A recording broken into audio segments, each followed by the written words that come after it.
aunque tengamos problemas, aunque tengamos dificultades, aunque mañana haya que pagar la planilla de la luz, el agua, el internet, lo que sea, pero la gracia es la que debe ocasionar que nosotros podamos sonreír.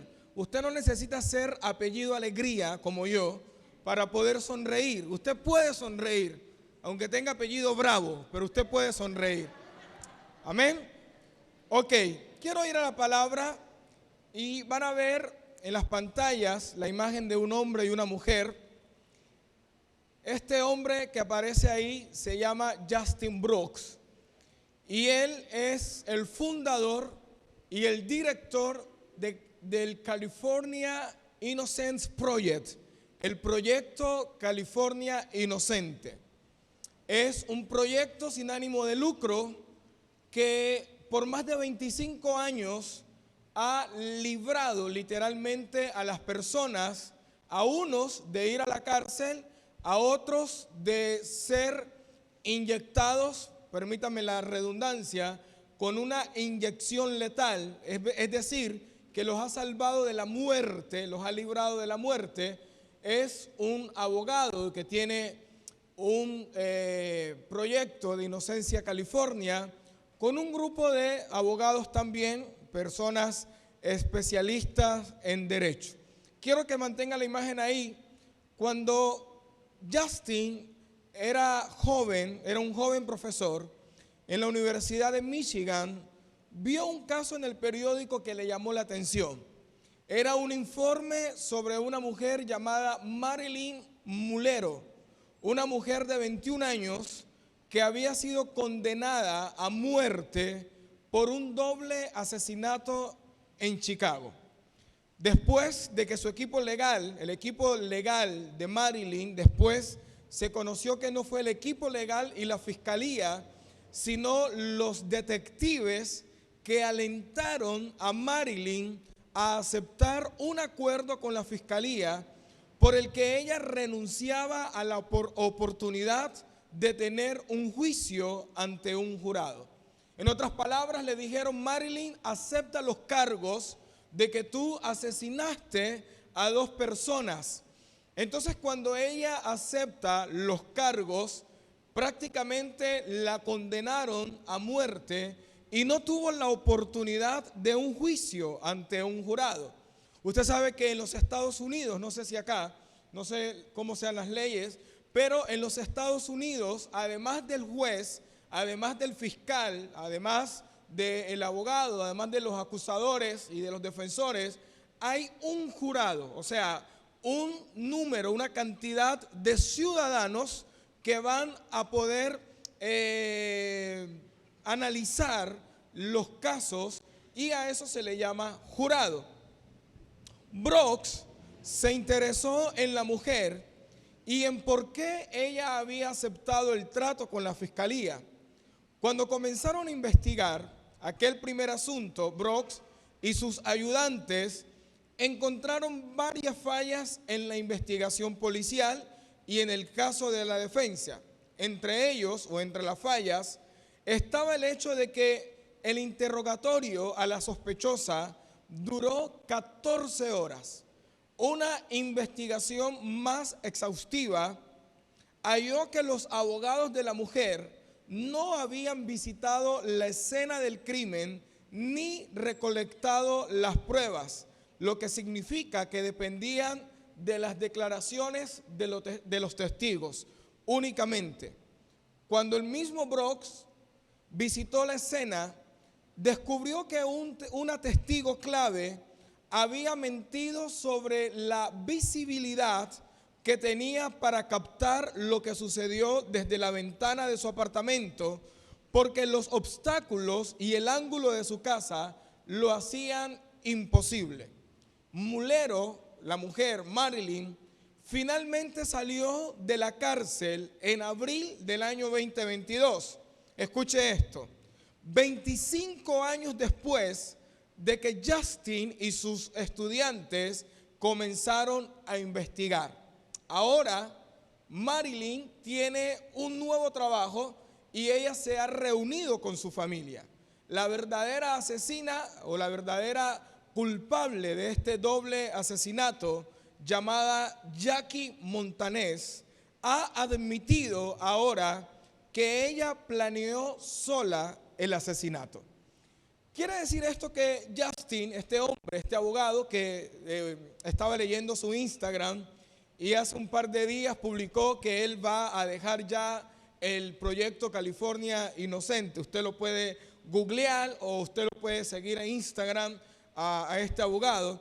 Él dijo que ya prácticamente iba a salir del proyecto, pero quiere decir que él luchó 25 años. Y literalmente él dice lo siguiente: durante más de 25 años luché en todos los tribunales.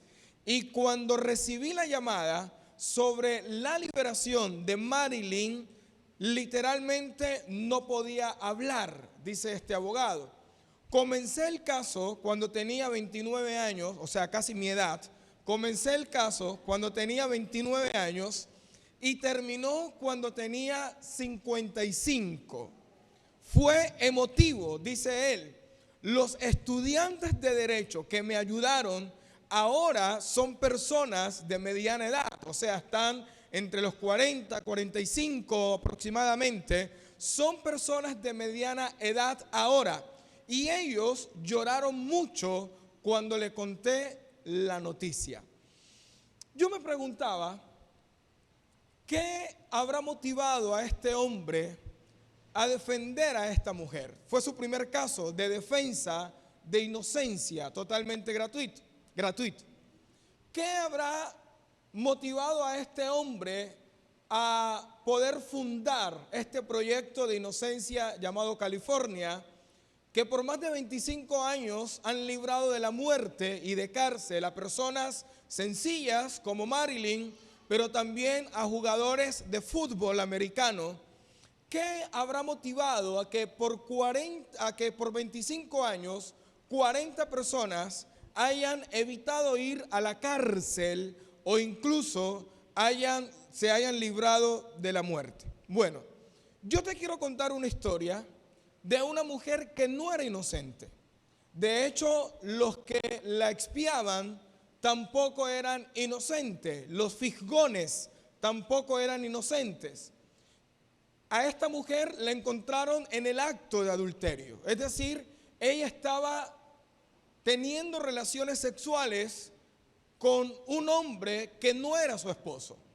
Y probablemente, para que se considere adulterio, quiere decir que esta mujer era casada y que el hombre también era casado.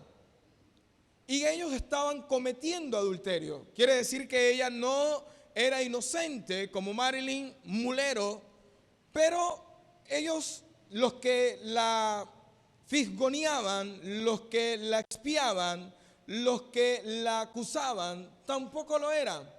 Esta mañana yo pensaba en el mensaje y yo decía, si estos hombres, la Biblia no dice si solamente eran hombres los que estaban fisgoneando, mirando, expiando, pero si estos hombres tuvieron el tiempo suficiente para poder ver lo que sucedía, probablemente estos hombres la siguieron a esta mujer.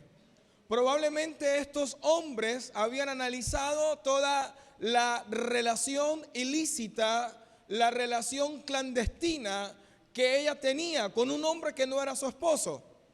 Pero yo pensaba algo más profundo, y es que probablemente estos hombres no simplemente vieron, ay, ahí están teniendo relaciones sexuales, sino que muy probable estos hombres se convirtieron en voyeurs. Voyeurismo es el acto de excitarse mientras se ve a alguien teniendo relaciones sexuales. Entonces probablemente ya no era solamente el pecado de la mujer, no era solamente el pecado del hombre que estaban adulterando, sino que además estos fisgones, estos que estaban viendo por la ventana, no sé cómo lo hicieron, pero probablemente también ellos sintieron algún tipo de placer al ver la escena del hombre y la mujer pecando, adulterando. Esta historia está en Juan capítulo número 8, versículos del 1 al 11. Y yo lo quiero leer en la Nueva Versión Internacional, que dice: pero Jesús se fue al monte de los olivos. Al amanecer se presentó de nuevo en el templo. Toda la gente se le acercó y él se sentó a enseñarles. Entonces los maestros de la ley y los fariseos llevaron a una mujer sorprendida en adulterio y poniéndola en medio del grupo, dijeron a Jesús: Maestro, a esta mujer, vaya por favor resaltando, porque aquí hay muchas cosas importantes. Maestro, a esta mujer se le ha sorprendido en el acto mismo de adulterio. En la ley Moisés nos ordenó apedrear a tales mujeres. ¿Tú qué dices? Con esta pregunta le estaban tendiendo una trampa para tener de qué acusarlo. Pero Jesús se inclinó y con el dedo empezó a escribir en el suelo. Y como ellos lo acosaban, Jesús se incorporó y les dijo: aquel de ustedes que esté libre de pecado, que tire la primera piedra. E inclinándose de nuevo, siguió escribiendo en el suelo. Al oír esto, se fueron retirando uno tras otro, comenzando por los más viejos, hasta dejar a Jesús solo con la mujer, que aún seguía allí. Probablemente esta mujer estaba inclinada con sus manos tapando su rostro, esperando recibir la primera piedra, esperando ser prácticamente lapidada por todas estas personas. Dice: entonces él se incorporó y le preguntó: mujer, ¿dónde están? ¿Ya nadie te condena? Nadie, Señor. Jesús dijo: tampoco yo te condeno. Ahora vete y no vuelvas a pecar. Mire, algunos teólogos de la antigüedad consideraron que este pasaje no debería estar en la Biblia. Algunos teólogos de la antigüedad los eruditos consideraban que no era un texto inspirado, que esto no concordaba con el relato de Juan. Y otros decían que se podría estar alentando a la gente a cometer cualquier tipo de pecado, pero que de todas formas Dios le iba a perdonar. En otras palabras, ellos decían que esto era como hacer una apología, una defensa al pecado. Es decir, no importa, peca, haz lo que sea, igual Dios siempre te va a perdonar. Entonces, los teólogos y eruditos tenían este dilema sobre este texto y en alguna ocasión incluso quisieron sacarlo, retirarlo de la Biblia, aduciendo que este texto, este pasaje, no era un pasaje inspirado. Sin embargo, yo le quiero decir que aquí nosotros vemos la maravilla de la gracia. Porque la gracia, amada iglesia, es fundamental, en la gracia es fundamental el perdón. En la gracia es fundamental la restauración. Siempre que se habla de gracia, tiene que hablarse de amor. Siempre que se habla de gracia, tiene que hablarse de restauración. Yo le decía hoy a los hermanos anfitriones en el devocional, si a usted le preguntan, a ver, voy a poner un ejemplo, César, si a ti alguien te dice yo te amo mucho, ¿cómo le responderías tú? Rápido. Lo pensó mucho. A ver, ¿cómo responderías tú, Wilson, si alguien te dice te amo mucho? Sinceramente yo respondería dependiendo de cada persona. Ya, pero lo normal. Uno dice, yo también te amo, ¿verdad? Y eso es lo que socialmente nosotros decimos. Cuando alguien me dice, te amo mucho, probablemente uno dice, y yo también te amo. Mi mamá me escribe y me dice, lo amo mucho, mi rey. Y yo le digo, yo también la amo mucho, mi reina. Pero alguien haciendo un análisis de qué es lo que deberíamos responder, dice que nosotros deberíamos decir: y yo me siento muy amado por ti. Entonces, si Dios me dice: yo te amo mucho, yo debería decirle: Señor, y yo me siento muy amado por ti. Cuando su esposo o su esposa le diga: yo te amo mucho, usted no le diga: yo también te amo, viejo o negro. No, dígale: y yo me siento muy amada por ti. A algunos le dicen gordo. Bueno, en mi caso no entiendo por qué razón sería, pero no entiendo lo de gordo. Pero la respuesta debería ser: y yo me siento muy amado o muy amada por ti. Ahora, no me quiero desviar, pero quiero retomar y decirle que en la gracia, el amor, el perdón y la restauración son fundamentales. La gracia significa que Dios nos ama tanto como solo un Dios infinito puede amar, de manera incondicional. No hay nada, dice un hombre llamado Philip Stacy, no hay nada que nosotros podamos hacer para que Dios nos ame más, pero tampoco no hay nada que nosotros podamos hacer para que Dios nos ame menos. Simplemente nos ama de manera incondicional. No importa lo que hayamos cometido, no habrá nada que nosotros hagamos para que Él nos ame menos. Por eso es que la Biblia dice que el que no ama no conoce a Dios, porque Dios está aprendiendo a amar. No aplauda, no aplauda. El que no ama no ha conocido a Dios, porque Dios es amor. Ahora sí puede aplaudir al Señor. No, dice, el que no ama no ha conocido a Dios, porque Dios es amor. Entonces la gracia, la palabra en original es la palabra charis, que quiere decir me alegro. Significa esto que Dios se alegra en nosotros. Dios se alegra cada mañana que te ve. Yo me imagino a Dios mirándome, durmiendo ahí con mis dos almohadas, mis dos peluches, diciendo: cuánto lo amo, cuánto la amo a esta mujer. Dios se alegra por nosotros. La Biblia dice en Sofonías capítulo 3, versículo 17, dice que Dios se alegrará en nosotros. O sea, nosotros le causamos alegría a Dios. Ahora, no es... gracia significa que Dios se alegra en nosotros, no en nuestro pecado, porque no podemos decir que Dios se alegra en nuestro pecado, pero Dios se alegra en nosotros. Ahora, yo me pregunto, volviendo al pasaje, ¿por qué si encuentran a los dos, al hombre y a la mujer, porque la mujer no adulteró sola, ¿por qué si encuentran a los dos en el acto de adulterio, solo llevan a la mujer?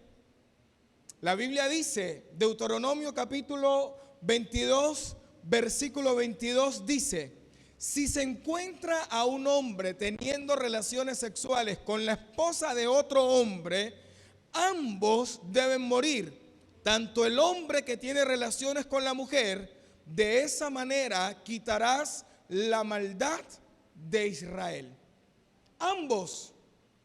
O sea, no era solo uno. Y cuando ellos se presentan delante de Jesús, llevan solo a la mujer y tergiversan la ley, porque además le dicen, la ley, en la ley Moisés nos mandó que matáramos a las mujeres que fueran encontradas en el acto de adulterio, pero eran los dos.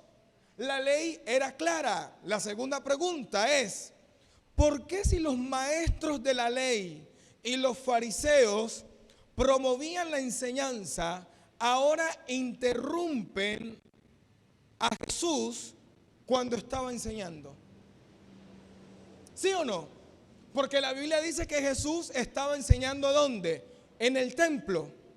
¿Y por qué si ellos se jactaban de decir nosotros promovemos la enseñanza, nosotros promovemos la sana doctrina, nosotros promovemos que se guarde la ley, hay que estudiar, hay que adoctrinarse. ¿Por qué entonces ahora interrumpen a Jesús? Y yo tengo una respuesta. Puede que esta no sea la mejor respuesta, pero es la que yo tengo. Dice, ellos no estaban interesados en restaurar a esa mujer. ¿Sabe por qué? Porque la religión se encargó de poner muchos requisitos para llegar a Dios. Pero solo Jesús vino a decir que Dios es un Padre accesible. La religión nos dijo que para poder llegar a Dios había que hacer muchas cosas. Pero Jesús cuando vino dijo, yo soy el camino, la verdad y la vida. Nadie viene al Padre si no es por mí. Romanos capítulo 5 versículo 8. Mas Dios muestra su amor para con nosotros en que siendo aún pecadores, Cristo murió por nosotros. Aleluya. Yo hablaba con un amigo el jueves y le decía, la iglesia en general, la iglesia tiene que dejar de ver a las personas como números. ¿Cuántos miembros tiene su iglesia? Oh, tengo 400, tengo 500. Y pensamos que entre más miembros tenemos, y está bien tener bastante gente en la iglesia. No por un asunto de cuántos tengo, sino cuántos se están salvando. Pero yo le decía a mi amigo, la iglesia tiene que dejar de ver a la gente como números, como cuántos tengo, y empezar a ver a la gente como a alguien que hay que restaurar, que hay que levantar. Por eso yo le decía, usted está en el mejor lugar del mundo. Quizás no es el lugar, el auditorio más cómodo que existe en la ciudad. Quizás no tenemos el mejor parqueadero, pero tenemos lo que es la predicación de la palabra. Aquí usted recibe palabra para su restauración, para mi restauración. La Biblia dice que Dios constituyó a unos apóstoles, evangelistas, profetas, pastores y maestros a fin de perfeccionar, permítame parafrasear esto, a fin de restaurar. ¿Cuántos se sienten restaurados en este lugar? Si usted es uno de ellos, denle un aplauso al Señor en esta hora. Aleluya. Ahora, permítame compartirle rápidamente 3 cosas. Número 1, la primera reacción que Jesús tuvo es guardar silencio. No vamos a leer el pasaje porque ya lo leímos. Pero dice que Jesús se inclinó ¿a qué? A escribir. Y algunos dicen que Jesús, esto dicen los comentaristas bíblicos, que Jesús escribía los pecados de aquellos hombres que acusaban a la mujer. Otros comentaristas dicen que cuando Jesús se inclinó era una forma de ocultar su indignación y la vergüenza que él sentía por ellos. Nosotros acá en nuestro lenguaje coloquial diríamos vergüenza ajena, ¿sí o no? Mire, yo no sé qué estaba escribiendo Jesús, pero yo me imagino a Jesús sentado en aquel lugar. Está bien sentarse en medio de la predicación. Yo me imagino a Jesús sentado en aquel lugar escribiendo. Él guardó silencio, él no dijo nada. Pero yo me imagino a Jesús escribiendo gracia.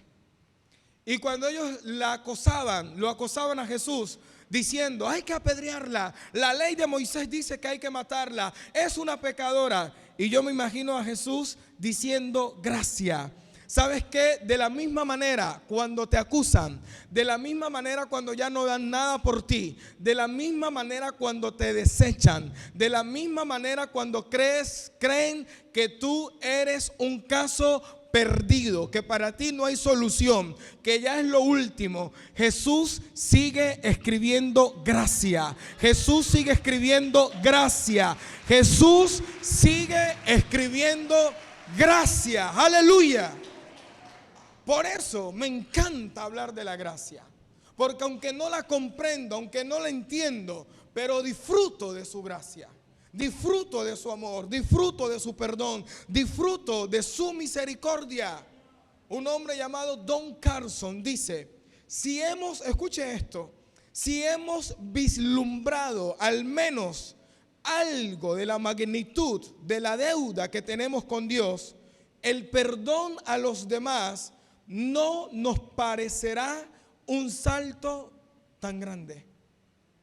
¿Sabe usted cuándo perdona más rápido?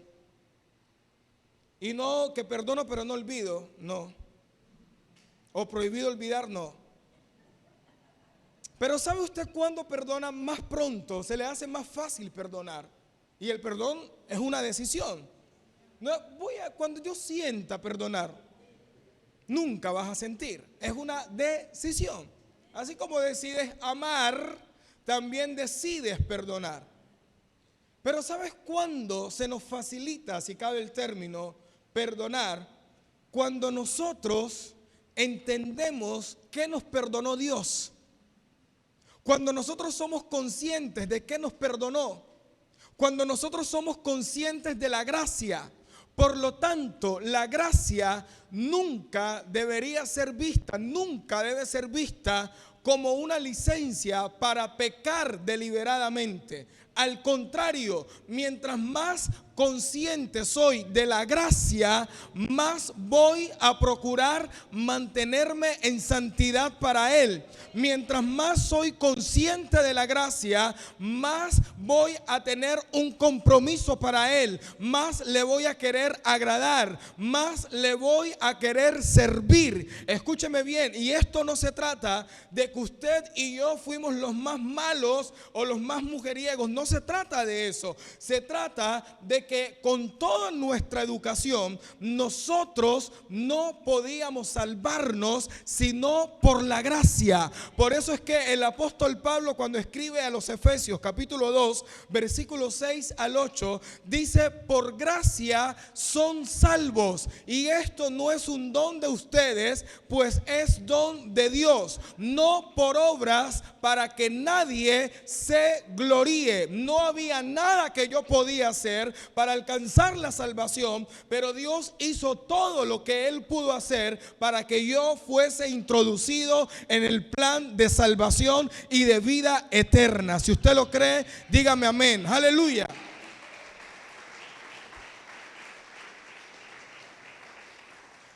Por eso es que la Biblia dice, Romanos capítulo 5, versículo 1, en la Nueva Traducción Viviente: por lo tanto, ya que fuimos hechos justos a los ojos de Dios por medio de la fe, tenemos paz con Dios gracias a lo que Jesucristo nuestro Señor hizo por nosotros. Número 2, lo segundo que hace Jesús es que las miradas ya no se centren en la mujer, sino en los acusadores. Jesús cambió el lente. Mire, le voy a contar algo. Le voy a decir algo que me pasó esta semana. Muy sencillo. Yo mandé a diseñar unas camisetas para los maestros del instituto, y la señora que la diseñó me manda una foto y me dice: pastor, ya están las camisetas. Y cuando yo veo la foto, yo digo, pero veo que diga el nombre, todo lo demás, pero lo primero que me llamó la atención es que las camisetas estaban en tono gris. O sea, y yo le digo, pero no eran negras las que yo le mandé a hacer. Y me dice, sí, son negras. Lo que pasa es que el lente de mi cámara no toma bien las fotos y el negro lo convierte en gris. Y eso me lleva. Yo dije, este lente es daltónico. Pero eso me llevó a pensar algo, y es que en el lente equivocado, en el enfoque equivocado, no vas a ser bien visto. No había fidelidad en esa imagen, así es como se dice en fotografía. No había fidelidad en esa imagen. Y el lente equivocado te puede estar viendo de otra manera. ¿Amén o no amén? Ahora, Jesús cambia el lente, porque todos estaban mirando hacia la mujer, pero Jesús cambia el enfoque. Las miradas ya no se van a centrar en la mujer. Versículo 7 dice: y como ellos lo acosaban a preguntas, Jesús se incorporó, o sea, se puso de pie y les dijo: aquel de ustedes que esté libre de pecado, que tire la primera piedra. Wow. En otras palabras, Jesús les estaba diciendo: muy bien, estoy de acuerdo, eso dice la ley. Recuerde que Jesús no vino a abolir la ley, Él vino a cumplir la ley. Y cuando la Biblia dice que Él vino a cumplir la ley, no quiere decir, esto por la misma ofrenda se lo voy a decir, pero no quiere decir que Jesús vino a cumplir con los 610 preceptos de la ley. No, quiere decir que Él es el cumplimiento de la ley. O sea, en Él ya se cumplió la ley. En otro mensaje lo vamos a aclarar mejor. Pero Jesús le dice: ok, eso dice la ley. Yo no vine a abolir la ley. Yo no vine a decirle que no cumplan la ley. Pero recuerden que no la deben aplicar solo para los demás. Porque, o más bien te voy a hacer una pregunta. ¿Por qué cuando se trata de nosotros queremos recibir gracia, pero para otros no? ¿Por qué cuando se trata de nosotros sí queremos que se nos trate con gracia, con misericordia, que se nos entienda, pero para otros no? Las palabras de Jesús no deben tomarse como una justificación para dejar de señalar el pecado, sino para levantar al que pecó, hablarle de la gracia. La gracia tiene un poder transformador. La gracia, amada iglesia, amados amigos que me escuchan en esta mañana, la gracia puede reescribir tu vida. La gracia le puede poner un final feliz a tu historia. Como predicaba en alguna ocasión, Dios sabe darle buenas conclusiones a tus malas historias.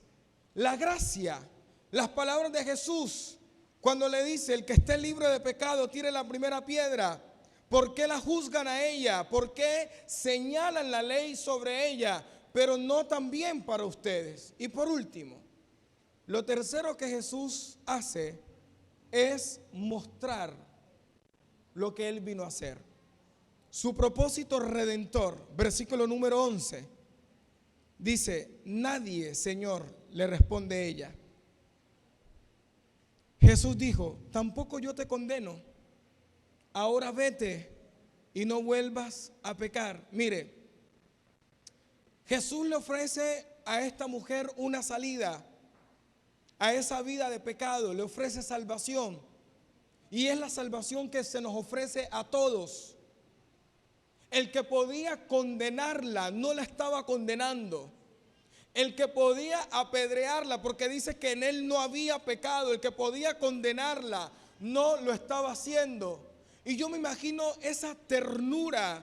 Yo me imagino que cuando Jesús la mira a esta mujer, la ve y mira a sus ojos y mira el rostro de esta mujer. Y cuando él la mira, le dice: ¿dónde están los que te acusaban? ¿Dónde están? Ahora, yo creo que Jesús sabía que ellos ya no estaban ahí. Él lo sabe todo. Pero Él quería que ella lo confiese. Y le dice: nadie te ha juzgado, nadie te ha condenado. Y ella dice: nadie. Y aprovecha Jesús para decir: ni yo te condeno. Si ellos no te condenaron con el furor que tenían, mira, yo lo podía hacer, pero ni yo te condeno. Ni yo te condeno. Y sabes que dice un hombre llamado Frederick, dice: la gracia de Dios significa algo así como que aquí está tu vida. Podrías no haber existido nunca, pero existes porque la fiesta no habría estado completa sin ti. La fiesta no habría estado completa sin ti. Por eso el Señor te sacó de donde estabas. Por eso el Señor te rescató. La gracia es la expresión del amor incondicional de Dios. Usted no vino aquí porque lo invitó un amigo, una amiga. Usted no vino aquí por la insistencia de nadie más. Ese tan solo fue el instrumento de Dios. Usted y yo estamos aquí en este lugar porque la gracia de Dios nos alcanzó. Porque Dios dijo: voy a hacer una fiesta, igual que como hizo con el hijo pródigo. Escuchaba algo, y con esto quiero finalizar. Escuchaba algo que me llamó la atención en esta semana, y es que cuando el hijo pródigo le dice al papá: dame la herencia, la parte de la herencia que me corresponde, la costumbre en el Medio Oriente es literalmente desearle la muerte al papá. No solamente fue: papá, dame el dinero que me corresponde, el banco, el dinero que tienes en el banco de Suiza, por favor. No, él literalmente le estaba deseando la muerte a su papá. Pero este relato continúa y dice que cuando el papá lo ve, dice que este era un hombre distinguido y que los hombres distinguidos tenían cierta forma de caminar. Los hombres distinguidos nunca se quitaban su túnica. Los hombres distinguidos nunca corrían. Los que corrían eran los siervos, los ayudantes. Pero los hombres distinguidos tenían una forma de caminar, una forma de expresarse. Sin embargo, cuando el padre ve al hijo de lejos, se le olvidó que era un hombre distinguido y él corrió hacia el hijo. ¿Sabes por qué? Porque eso es lo que hizo Dios. Él dejó su trono. Por eso es que Jesús vino a morir por nosotros. Dice que aún siendo pecadores, Cristo murió por nosotros. La gracia es la expresión del amor incondicional de Dios para tu vida. La fiesta no habría sido la misma si tú no estabas presente. Así que ponte de pie en esta mañana. Aleluya.